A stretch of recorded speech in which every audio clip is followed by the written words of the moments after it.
जब भारत स्वतंत्र हुआ उस समय भारतीय राष्ट्रीय कांग्रेस के अध्यक्ष कौन थे? पुरुषोत्तम दास टंडन, मौलाना आजाद, जवाहरलाल नेहरू, जेबी कृपलानी। तो यह जेबी कृपलानी थे।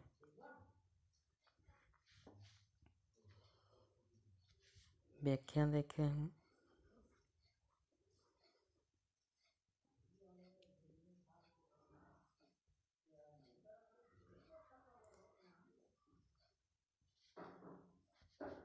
जब भारत 1947 में आज़ाद हुआ तब जेबी कृपलानी कांग्रेस के अध्यक्ष थे। 1947 में जब आज़ाद हुआ था तब ये कांग्रेस के अध्यक्ष थे। जेबी कृपलानी एक भारतीय राजनीतिज्ञ, गांधीवादी, समाजवादी, रहस्यवादी, स्वतंत्रता कार्यकर्ता थे। जेबी कृपलानी की पत्नी सुचेता कृपलानी थी। भारत की पहली महिला मुख्यमंत्री थी। जेबी कृपलानी की जो पत्नी थी वह पहली महिला मुख्यमंत्री थी।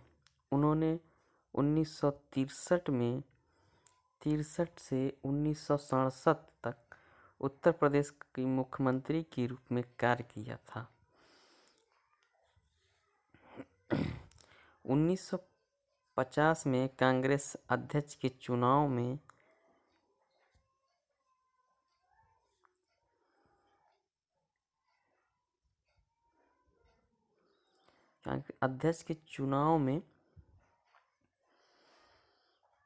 कृपलानी को पुरुषोत्तम दास टंडन ने हराया था। जेबी कृपलानी को पुरुषोत्तम दास टंडन ने हरा दिया था। तो ये भी इम्पोर्टेंट क्वेश्चन है, इसको भी आप ध्यान से पढ़ लेंगे। बहमनी साम्राज्य की स्थापना किसने की? बहमनी साम्राज्य की स्थापना किसने की? फिरोज शाह बहमनी, मीर जफर बहमनी, मोहम्मद बिन तुगलक, अलाउद्दीन बहमन शाह। तो यह बहमनी साम्राज्य की स्थापना किसने की? इसमें बहमन शाह, यह डी ऑप्शन सही हो जाएगा, अलाउद्दीन बहमन शाह। इसको हम व्याख्या देखते हैं।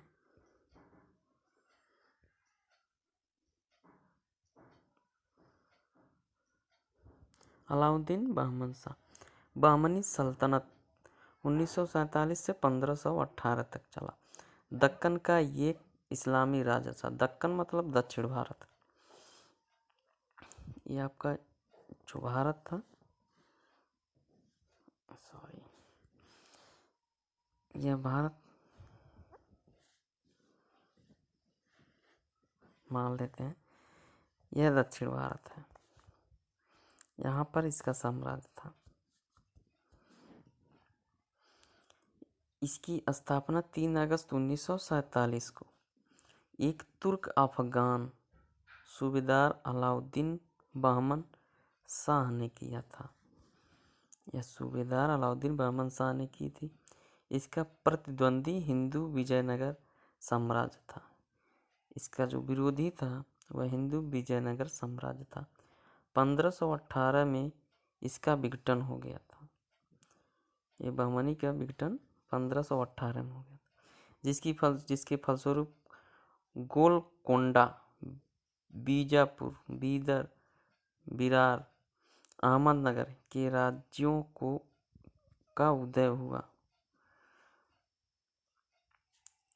इन पांचों को सम्मिलित रूप से दक्कन सल्तनत कहा जाता है। किसको दक्कन सल्तनत कहा जाता है? गोलकुंडा, बीजापुर, बीदर, बरार, बिरार, इस पहले मिस्टेक होगा, बरार, अहमदनगर, 1, 2, 3, 4, 5। तो इन सभी को सम्मिलित रूप से दक्कन सल्तनत कहा जाता है। अलाउद्दीन बहमन शाह ने दक्कन की स्थापना की थी।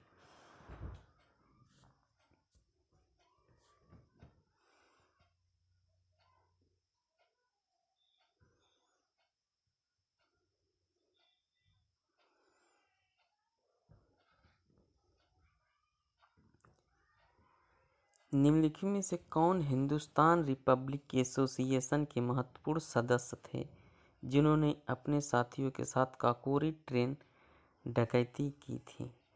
आप जानते हैं काकोरी ट्रेन डकैती लखनऊ वाला, तो उसमें कौन है? जतिन बनर्जी, प्रफुल्ल चाकी, अशफाक उल्ला खां, खुदीराम बोस। तो यह सी ऑप्शन अशफाक उल्ला खां थे। आइए हम इसका व्याख्या देखते हैं।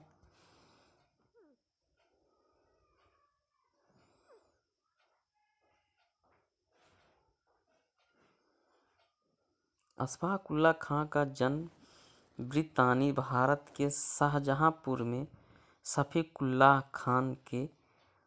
खान और मजरून्निसा के एक मुस्लिम पठान परिवार में हुआ था। यह मुस्लिम पठान परिवार में हुआ था। परिवार के खैबर जनजाति में हुआ था। इम्पॉर्टेंट क्वेश्चन, खैबर जनजाति। इनका अशफाक उल्ला का जन्म किस जनजाति में हुआ था? तो आपको जानना है, खैबर जनजाति में हुआ था। वो 6 भाई बहनों में से सबसे छोटे थे। 6 भाई बहन थे, उनमें वह सबसे छोटे थे। वर्ष 1920 में महात्मा गांधी ने भारत में ब्रिटेनी शासन टाइपिंग मिस्टेक हुआ है, ब्रिटेनी शासन के विरुद्ध असहयोग आंदोलन आरंभ किया। मतलब अंग्रेजों के विरुद्ध असहयोग आंदोलन चालू हुआ। लेकिन वर्ष 1922 में चौरी चौरा कांड के बाद महात्मा गांधी ने आंदोलन वापस। अब चौरी चौरा कांड कहाँ है? आपको पता है, यह चौरी चौरा कांड गोरखपुर में है, हुआ था।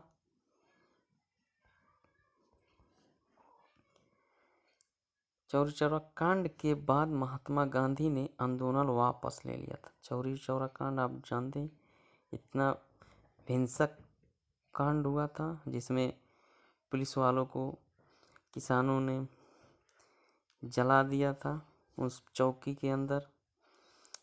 इस स्थिति में खान सहित विभिन्न युवा लोग खिन्न हो गए, मतलब वितरित हो गए, इधर उधर हो गए। इसके बाद खान ने समान विचारों वाले स्वतंत्रता सेनानियों से मिलकर नया संगठन बनाने का निर्णय लिया। अब यही अशफाक उल्ला खान जो थे, वह एक नए युवक को साथ में लाना चाहते थे, वह एक संगठन बनाना चाहते थे।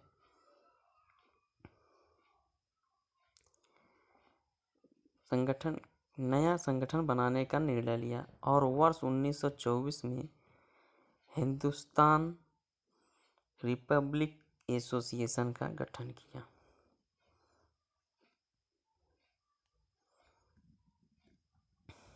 ये इम्पोर्टेंट, हिंदुस्तान रिपब्लिक एसोसिएशन का गठन 1924 में हुआ था। ये भी इम्पोर्टेंट क्वेश्चन।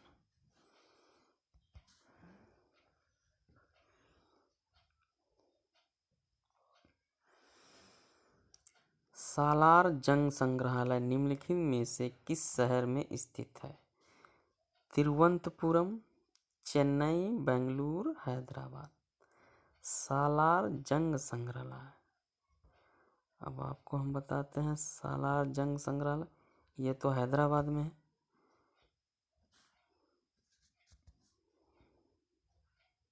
व्याख्या ये देखते हैं। व्याख्या वेरी इंपॉर्टेंट है। सालार जंग संग्रहालय एक कला संग्रहालय है। अब ये पूछेगा, ये सालार हैदराबाद में जो सालार जंग संग्रहालय है वह किसके लिए प्रसिद्ध है?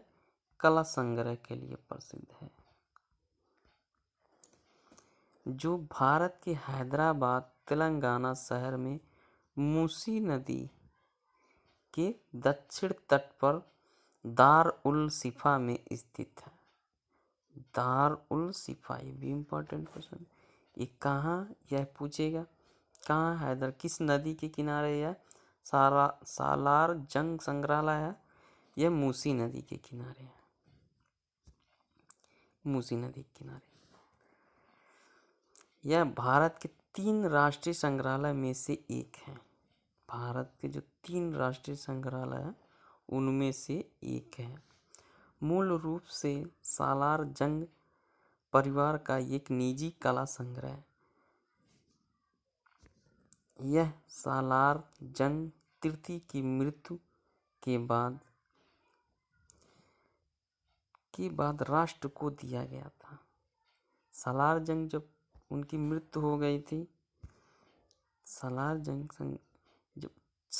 तृतीय की मृत्यु के बाद राष्ट्र को दे दिया गया। यह जो संग्रहालय था वो राष्ट्र को समर्पित कर दिया गया।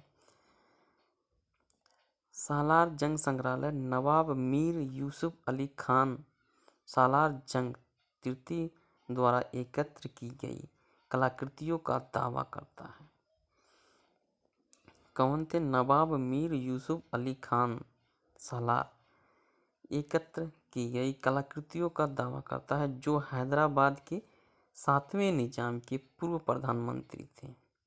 हैदराबाद के 7वें निजाम के पूर्व प्रधानमंत्री थे।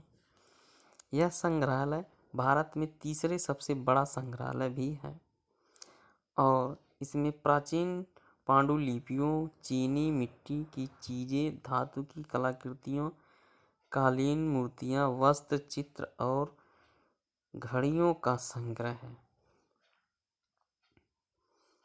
ये इसमें देखिए पांडुलिपियां, चीनी मिट्टी की चीजें हैं, धातु हैं, कलाकृतियां हैं, कालीन हैं, मूर्तियां, वस्त्र, चित्र और घड़ियां का संग्रह है। इसमें सब ये देखने को मिलते हैं। आइए हम दूसरा क्वेश्चन चलते हैं।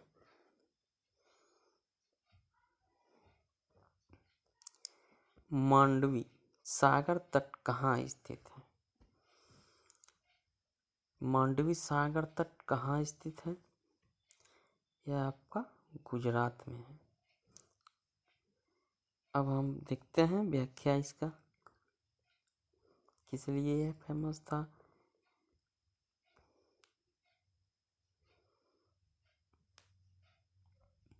मांडवी भारत के गुजरात राज्य के कच्छ जिले में स्थित है, एक नगर है। यह अरब सागर से तटस्थ है।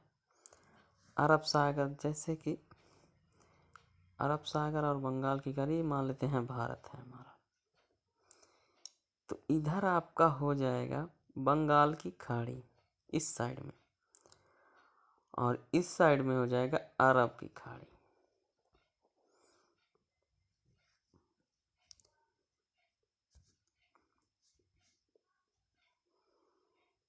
अरब सागर के तटस्थ है। अरब सागर, अब मैप आप देखेंगे तो गुजरात यहाँ पे है, आइए अरब सागर है, तटस्थ है। और यहाँ सैकड़ों वर्षों से नाव निर्माण की परंपरा है।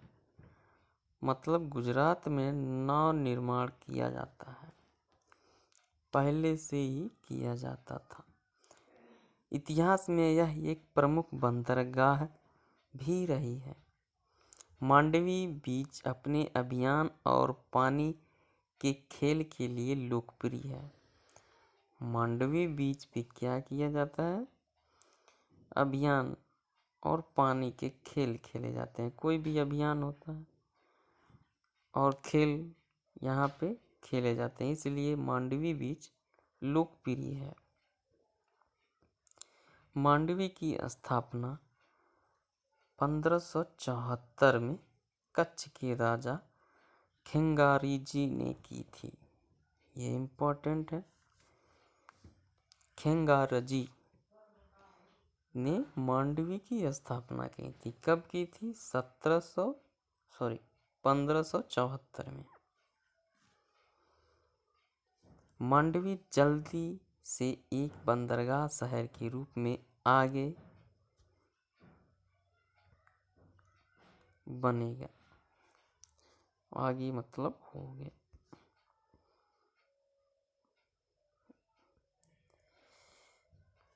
आगे बढ़ गया। मांडवी का मुख्य पर्यटक आकर्षक विजय विलास पैलेस है। अब यहाँ से इम्पोर्टेंट क्वेश्चन है इतना। मांडवी का मुख्य पर्यटक क्या है? पर्यटक का आकर्षक विजय विलास पैलेस। अब विजय विलास पैलेस है, विलास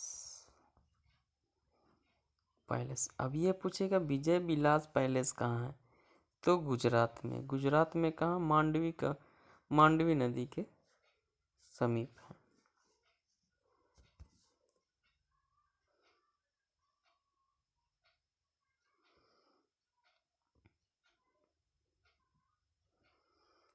अब छठवां हम देखते हैं, भारत के प्रसिद्ध स्मारकों के संदर्भ में निम्नलिखित में से कौन सा युग्म गलत है? हजारा राम मंदिर, हजारा राम मंदिर हम्पी, ये भी सही है, हम्पी में है। कन्हेरी की गुफाएं मुंबई में, ये भी सही है। होशंग शाह का मकबरा दिल्ली में। कंदरिया महादेव मंदिर खजुराहो, ये भी सही है। तो आपका युग्म कौन सा गलत है? ये है होशंग शाह का मकबरा दिल्ली में नहीं, बल्कि हम व्याख्या में देखेंगे।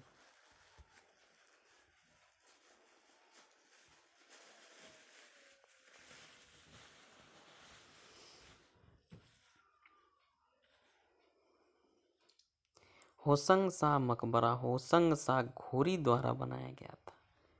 होशंग शाह घोरी द्वारा बनाया गया था। ये इम्पोर्टेंट क्वेश्चन। और मध्य प्रदेश के मांडू में स्थित है। होशंग शाह मकबरा को होशंग शाह की प्रेममयी स्मृति में बना पहला संगमरमर का मकबरा माना जाता है। होशंग शाह मध्य भारत में मालवा क्षेत्र के पहले इस्लामिक राजा थे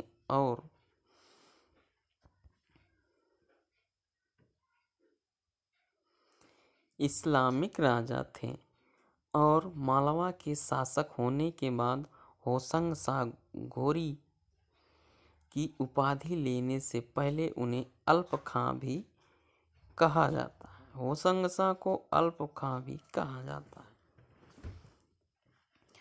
इस मकबरे को सबसे पुराने संगमरमर के मकबरे के रूप में प्रतिष्ठित किया गया और इसे छोटे अर्धचंद्र से सजाया गया, जिसे पारस या मेसोपोटामिया से आयात किया गया था।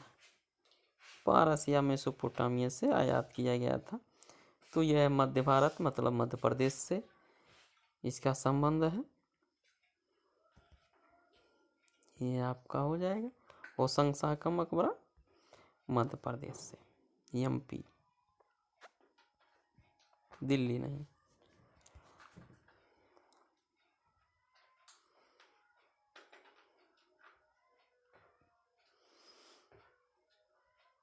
The God of small things नामक उपन्यास निम्नलिखित में से किसने लिखा था?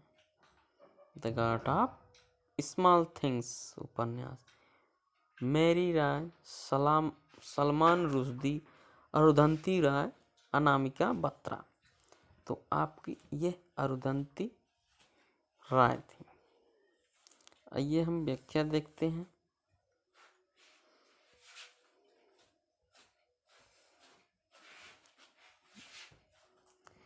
Arundhati Roy the God of small things 1967 में भारतीय लेखक अरुंधति राय द्वारा लिखी गई।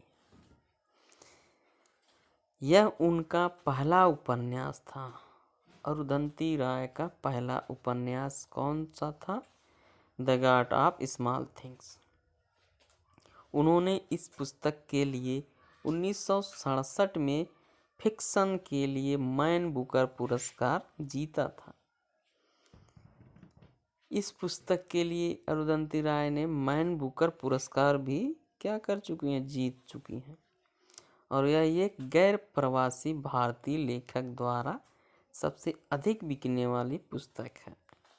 गैर प्रवासी लेखक द्वारा सबसे अधिक बिकने वाली पुस्तक है the God of small things, एक अर्ध आत्मा अध्यात्मक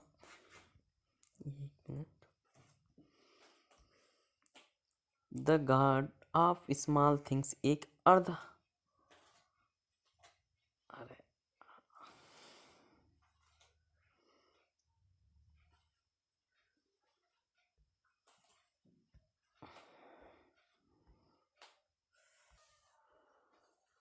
the God of small things एक अर्ध आत्मकथात्मक पुस्तक है और इसका एक प्रमुख भाग अयमानम में उनके बचपन के अनुभवों को दर्शाता है।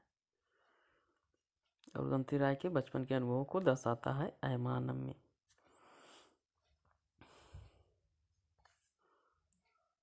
तो यह पुस्तक 1997 में विकसित हुई है, मान बुकर पुरस्कार से भी सम्मानित हो गया है।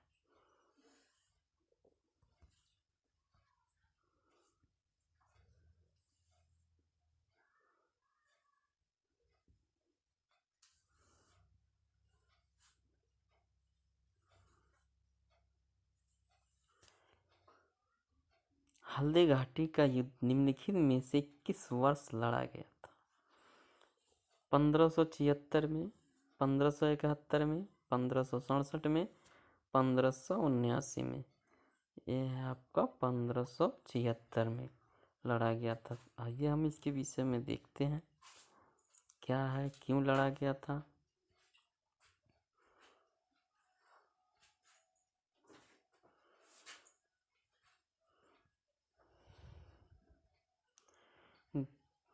गोगुंदा के युद्ध को हल्दी घाटी का युद्ध भी कहा जाता है। अब देखिए एक पॉइंट मिला आपको, गोगुंदा के युद्ध को हल्दी घाटी का युद्ध भी कहा जाता है। अब मान लेते हैं कहीं पे आ गया कि 1576 में गोगुंदा का युद्ध हुआ, तो आप हल्दी घाटी सिर्फ जानते हैं, आप इसको भी जानिए। गोगुंदा का युद्ध कहा जाता है कि जून 1576 में पश्चिमोत्तर भारत के राजस्थान में एक लड़ाई लड़ी गई। यह मेवाड़ के प्रताप सिंह, वरिष्ठ राजपूत प्रमुख, और जयपुर के राजा मान सिंह के नेतृत्व में वाली मुगल सेना के बीच लड़ा गया था। यह मराठा और मुगल सेना के बीच लड़ा गया था। मराठा और मुगल सेना दोनों के बीच लड़ा गया था। इसने मुगल बादशाह अकबर द्वारा राजस्थान के स्वतंत्र प्रमुखों में से एक को अपने अधीन करने का प्रयास का प्रतिनिधित्व किया।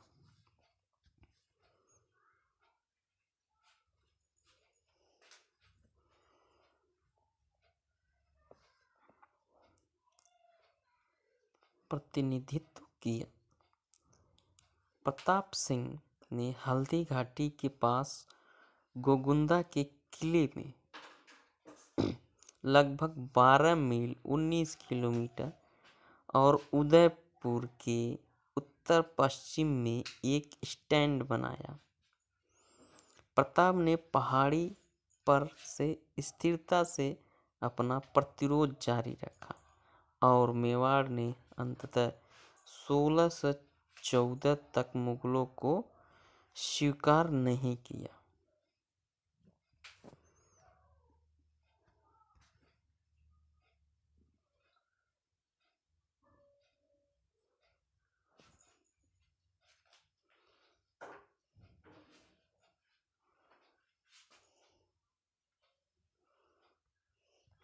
निम्नलिखित में से क्या एक गुणसूत्र संबंधी विकार है? दात्र कोशिका आरक्तता, सिकल सेल एनीमिया, अतिरक्त स्त्राव, होमोफिलिया, पुटीय तंतुमयता, सिस्टिक फाइब्रोसिस, डाउन संलक्षण, डाउन सिंड्रोम। यह सही है। आइए व्याख्या देखते हैं।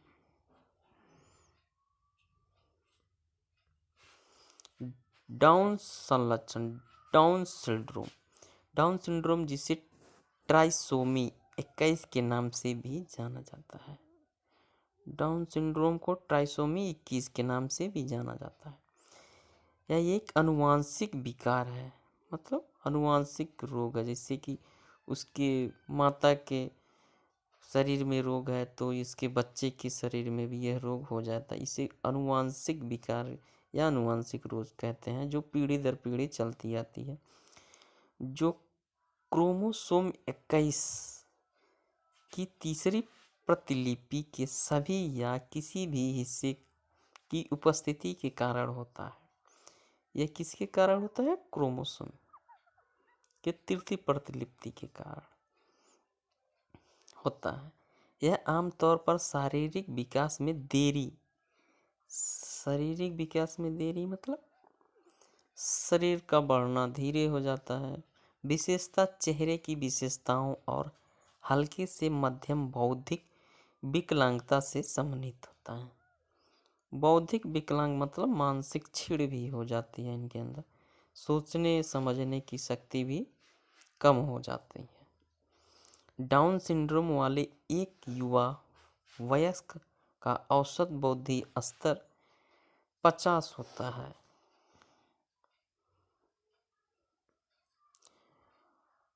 जो 8 वर्षीय बच्चे की मानसिक क्षमता के बराबर होता है।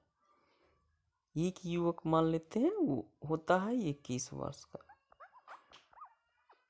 और यही जो 18 वर्ष का बच्चा है, ये 21 वर्ष के बच्चे की जो बुद्धि लब्धि है वह 18 वर्ष के बच्चे की बुद्धि लब्धि के अनुसार समान होता है।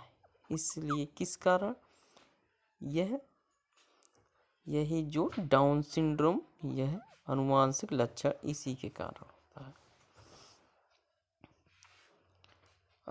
8 वर्षीय बच्चे की मानसिक क्षमता के बराबर होता है, लेकिन यह व्यापक रूप से भिन्न हो सकता है। लेकिन यह नहीं कहा जा सकता है, लेकिन यह कहा जा सकता है कि व्यापक रूप से भिन्न होते हैं।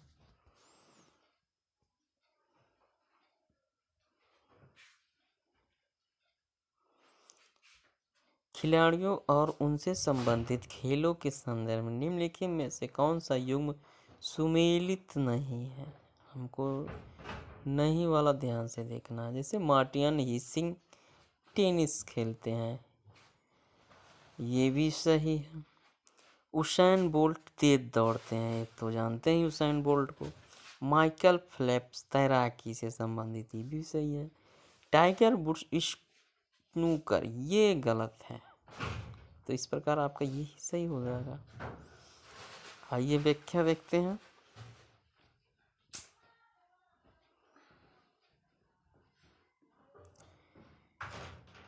Tiger Woods snooker. एल्ड्रिच टोड टाइगर वुड्स का जन्म 30 दिसंबर 1975 को अमेरिकी पेशेवर गोल्फ खिलाड़ी हैं। ये स्नूकर नहीं बल्कि ये कौन से हैं? गोल्फ खिलाड़ी हैं। ये स्नूकर को काट देते हैं, गोल्फ खिलाड़ी, जिनकी आज तक की उपलब्धियां उन्हें अब तक का सर्वाधिक सफल गोल्फ खिलाड़ी बनाती हैं।